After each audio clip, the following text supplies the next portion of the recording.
A new report from the American Library Association shows that attempts to ban books in the U.S. surged last year to the highest level since the group began tracking book challenges 20 years ago. According to the study, most of the top targeted books were by or about Black or LGBTQ people. It is an issue now tied up in local, state, and national politics. Jeffrey Brown recently went to one epicenter in Texas to report for our Arts and Culture series, Canvas. It's almost like she's betrayed by her own mind by creating that fantasy, and also betrayed by this person that she idolized for so long. A book club discussion in the library at Vandergrift High School in the Leander, Texas Independent School District, northwest of Austin. How far has everyone gone? But this is the banned book club, where the reading list is made up of books removed from classrooms. It was started by sophomores Alyssa Hoy and Ella Scott. I think it was really unexpected that they would have taken these out of the classrooms. Unexpected?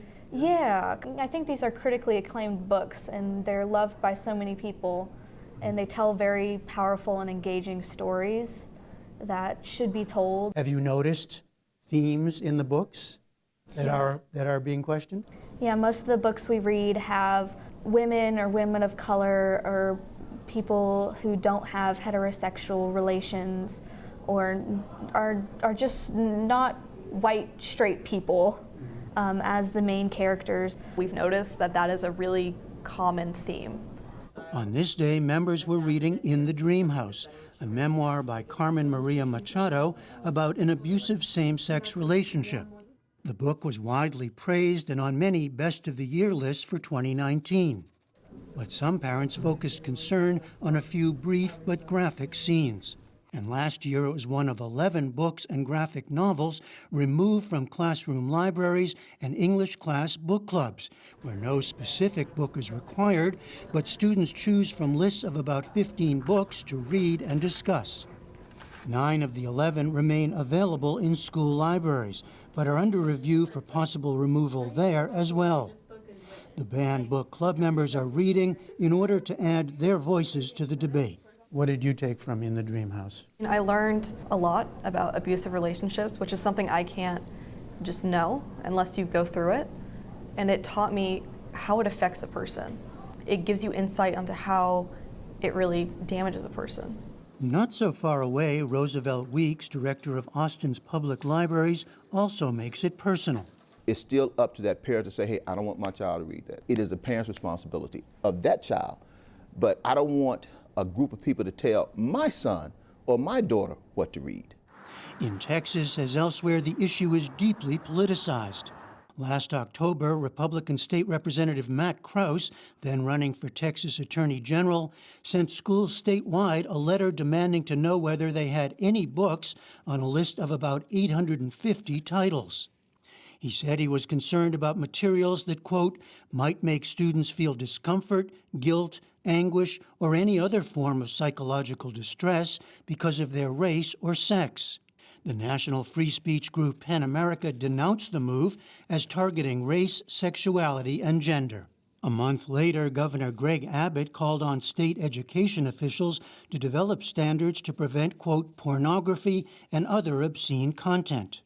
And local school board meetings have become contentious. Part of the problem is parents just flat out don't realize. I never in a million years would have thought some of this material would be in a classroom with minors. We are community divided. Trista Parks, a parent whose 2 children graduated from the Leander District, cites explicit, in some cases violent passages from several books that, as she correctly points out, we can't show on television. I'm not sure how any kid being exposed to that kind of graphic material in a classroom can be helpful. So I don't necessarily fault the author. I'm not saying that this book is bad for adults. I'm not saying that for older people, go read what you want. You have the freedom to do that. Yet it's running freely in the school, not only running freely in the school, bought and paid for by taxpayer dollar to feed from teacher to student. Leander School Board member Aaron Johnson believes the turmoil over books stems from changes in the culture, the publishing world, and public education. but that it's moving too fast for many, including his family. I think they're domain that parents should primarily address at home with their children. And that because of the sensitivity and because of differing values in different homes in our community, it's difficult to do this well across an entire spectrum of public education in a classroom. Johnson worked with 2 other board members last fall to recommend updates to the district's policy for adding and removing books to curriculum. While acknowledging that books in the classroom book clubs aren't required, he says the overall list shows what he calls a leftward bias. But when we approach those themes with similarly situated materials or materials with similar points of view, we're not really getting much balance. We're creating bias in materials that should be neutral. Of course, the argument is always that there is no neutral, right? I mean, that what you call the pre-ideological days had its own ideology that left out these voices. I don't know that I subscribe to that. If we're talking about stories from new and different voices, that's great. I'm okay with that. But the question I will ask is, are they going to fundamentally challenge what I'm trying to do from a moral perspective at home? And if they do, then we're violating trust with our community. To Johnson, this is about choosing, not banning books. Austin Public Library's director Roosevelt Weeks sees something else. You start saying that you can't read this book, I don't want this book in the library, then in essence that book is being banned. And that's what's happening. They're asking them to pull these books from the shelves. And that's what's happening. That's real. There are politicians that's threatened to pull funding if I put a book on a shelf. That's banning.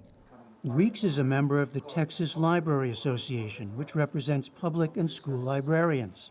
The group recently unveiled a campaign called Texans for the Right to Read, in the face of what it sees as a tax that could potentially hold librarians themselves legally liable for supplying books others deem inappropriate. Libraries, I believe, are one of the last bastion of democracy, and that's being attacked.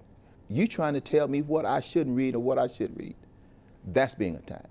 And when I can't critically think for myself, then that's where we are, and that's what's causing a lot of the issues in this country. There is a war being waged on youth in Texas right now, and education is the battlefront. Such sentiments were heard from speaker after speaker at a recent rally at the Texas Capitol, put on by Voters of Tomorrow, a youth activist group. Your libraries, librarians, teachers, and school boards are being attacked in this current culture war.